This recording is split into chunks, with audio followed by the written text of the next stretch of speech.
We begin at 4:30 with breaking news we have been following in the town of Tonawanda.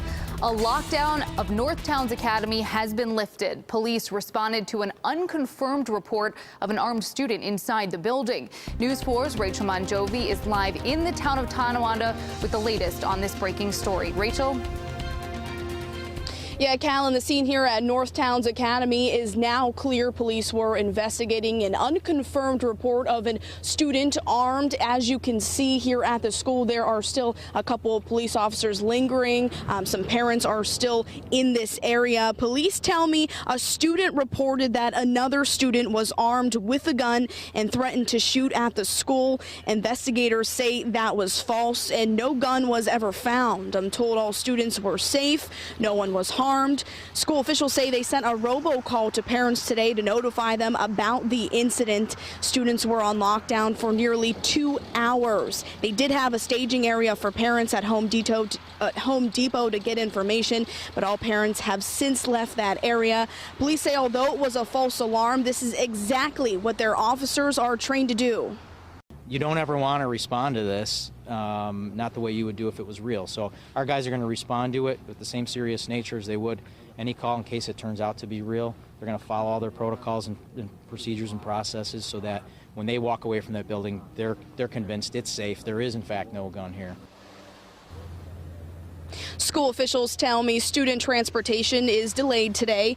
Now, this is an Erie 1 BOCES school, so high school aged and middle school aged students attend here. Police tell me they will be following up with the student that falsely reported another student armed with a gun. The school will be back in session with regular hours tomorrow. For now, reporting live in Tonawanda, Rachel Monjovi, News 4 at 4.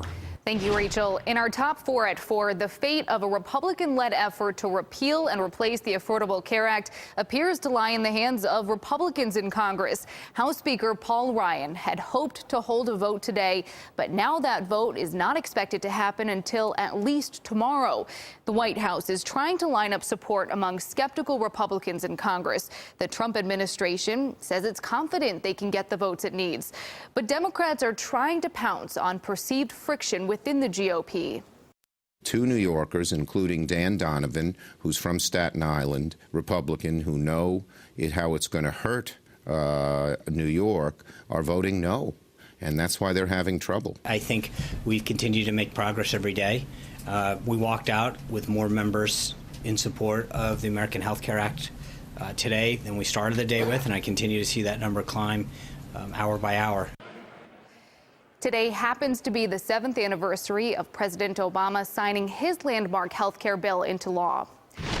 Back here at home, members of the Seneca Nation say the next payment they give the state for casino operations will be its last. The Seneca Nation has paid the state of New York more than $1 billion a year to operate casinos in Buffalo, Niagara Falls, and Salamanca since 2002.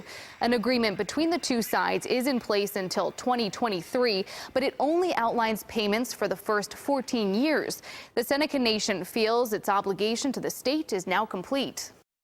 With the completion of our revenue share responsibility under the compact, we now look forward to working with our local leaders to continue this economic progress in Western New York. Buffalo Mayor Byron Brown says the city is reviewing the issue.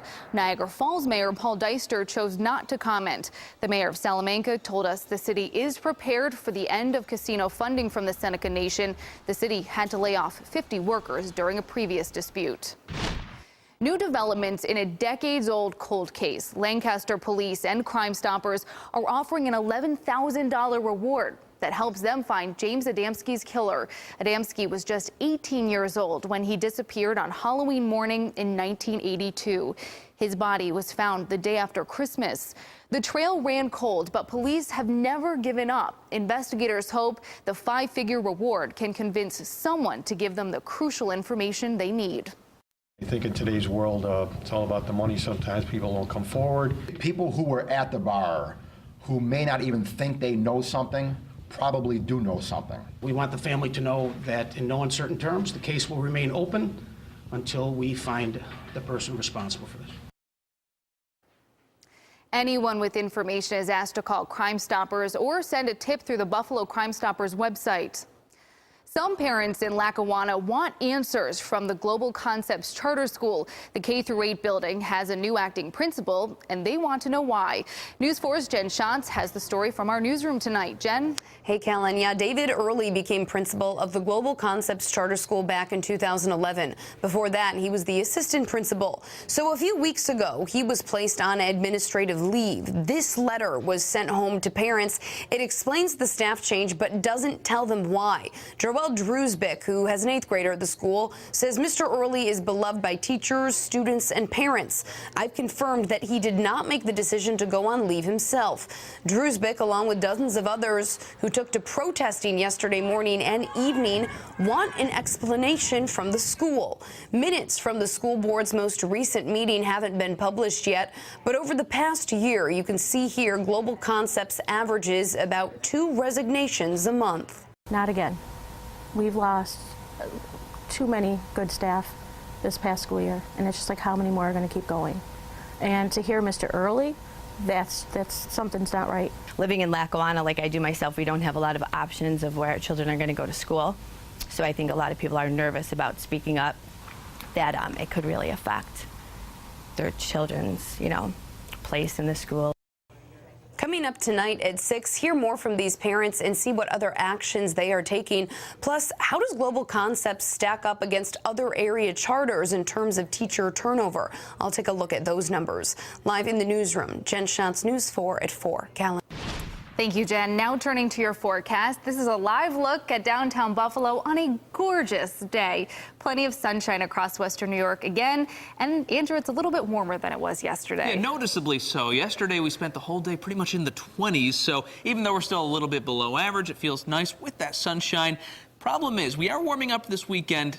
Don't expect to see too much of that sunshine, though. We have a lot of rain on the way, so that's kind of the price that we're going to pay for the warmth. But a gorgeous day out there for sure. Lots of sunshine. Starting to see a few high clouds drifting in, but we are going to stay dry for tonight. Any evening plans, dinner, whatever, going to be dry, certainly. No need for the umbrellas. 38 right now in Buffalo, up toward the falls, some upper 30s, near 40 across the southern tier. Our average high is 45, so we're still a few degrees shy of that, but again, not feeling too bad with that sunshine. Now, we do have winter weather advisories to tell you about. This is only for Allegheny and Potter counties right now, starting at 5 a.m. tomorrow morning, lasting through 11. It's a brief window for maybe some freezing rain, as we do have a few showers on the way. This is really just going to be early Friday morning stuff, and I'm not expecting many widespread problems. Timing now hour by hour. The rest of tonight we'll just see those clouds starting to drift in. These showers arriving well after midnight, closer to 4 or 5 a.m. tomorrow. And it's mostly rain, but down across Cattaraugus, Allegheny counties, down into the northern tier of Pennsylvania,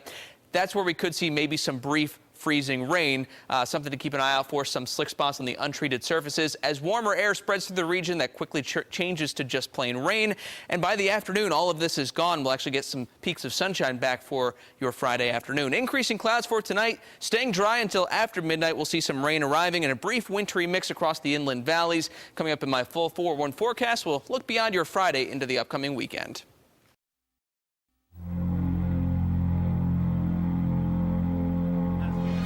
ISIS is claiming responsibility for yesterday's deadly terror attack in London. 4 people were killed, dozens more injured before the attacker was finally taken down. Tina Kraus is in London with what we need to know about the man behind the attack. London police say the man on the stretcher, Khalid Massoud, is responsible for Wednesday's deadly terror attack in Westminster. And we continue to focus on his motivation, his preparation, and his associates. Police say the 52-year-old Muslim convert was born in Kent, has a number of criminal convictions, the last in 2003 for possession of a knife, but he was not the subject of any current investigations. People in London held a vigil at Trafalgar Square Thursday evening to honor the victims, including an American, Kurt Cochran. The family of the Utah man says he and his wife were in London celebrating their 25th anniversary. She was injured.